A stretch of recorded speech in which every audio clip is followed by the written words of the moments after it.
Business planning is absolutely essential when it comes to growing a business, but there are different ways to approach business planning. I'm going to talk you through what they are and what I recommend for a new business starting out, and through different phases of the business building journey. But those of you that know how I work know that I break down the business building journey into 5 different stages. And how you approach business planning is different at each stage of that journey, and there are different needs required. At the start of a business, everything's a lot more unknown, right? So that if you're yet to launch a product or service and you haven't tested the market, there are naturally a lot of unknowns that you can't necessarily predict very tightly. So you have to approach planning a different way. Whereas once you've worked through the launch, the build, the break even, the profit, and then you're moving into scale, when you're in the profit and scale phases, there are a lot more known quantities. There are a lot more measurable, you have data and metrics to go by. So things are a lot more solid.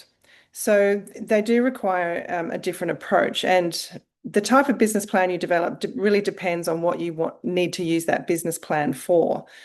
So if you are applying for a loan, for example, from a bank, that's an entirely different process than if you are trying to motivate you and your startup team with a growth plan for the first 1 to 3 years. So having said that, it is really important to know where you are in the business building journey. If you are in the early stages of growing a business, I don't recommend doing anything more complex than a one-page business plan, and there's a reason for that. There are a lot of people that write convoluted, long, complex business plans that are 50 plus pages and they end up sitting on a shelf and never get used again or looked at again. And that's not the point of doing a business plan, right? They are things that are meant to be living and evolving, and you check in with it regularly to remind yourself where you are on the journey.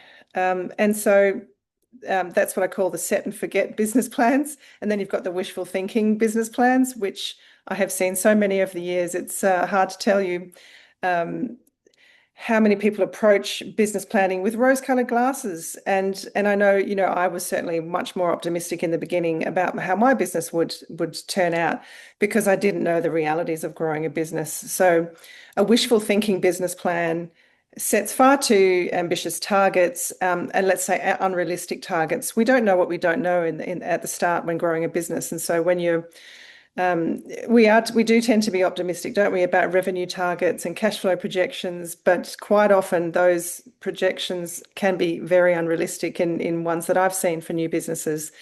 So there are 3 key documents that I work with my clients. Number one is a core strategy document. That is a process of going through figuring out what is your why, your vision, your mission, your values. And I know a lot of people think that's not really important, but it is absolutely the bedrock of your business. And if you're not able to articulate that clearly to yourself, to your clients, customers, to your team, then you really are in trouble. And they are questions that you should be asking yourself because they do form that foundation of your business. So that's the core strategy document. Then the second piece that I work on with clients is a one-page business plan. And as I said, that has just enough detail to guide your decisions and direction while giving you enough flexibility and agility to adjust to market conditions as needed. So when you grow a business, as I said, there are lots of unknowns. So a new business will not be able to lock in a lot of those targets clearly because in my experience, those business plans that are too rigid just end up being put by the wayside. And you're better off giving yourself some core metrics that you want to measure around your business finances, around your customer, and your marketing and your timelines and your schedules and budgets. So you do need to have some idea of what you're working towards, but enough freedom and flexibility in that plan to change as things change. And then finally, there's a 90-day action plan.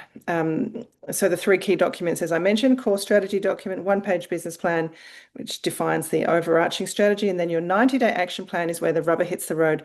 That's where you do include enough detail because 90 days has been proven to be a really good sprint timeframe. There are 4 quarters in a year of 90 days each. And it is possible to achieve something substantial in a quarter if you set your mind to it and have really clear goals and targets around it. So that's how I like to approach planning with my clients. We get the big picture clear, then we drill down into what can you action and what can you achieve and action in the next 90 days that's going to shift the needle across all sectors of your business. So if you'd like to know more about business planning and you'd like to book in a 2-hour strategy session, I always start with a 2-hour strategy session with my clients to get everything on the table, and to understand the big picture so we can drill down and get you moving forward as quickly and efficiently as possible. Thanks so much. Bye for now.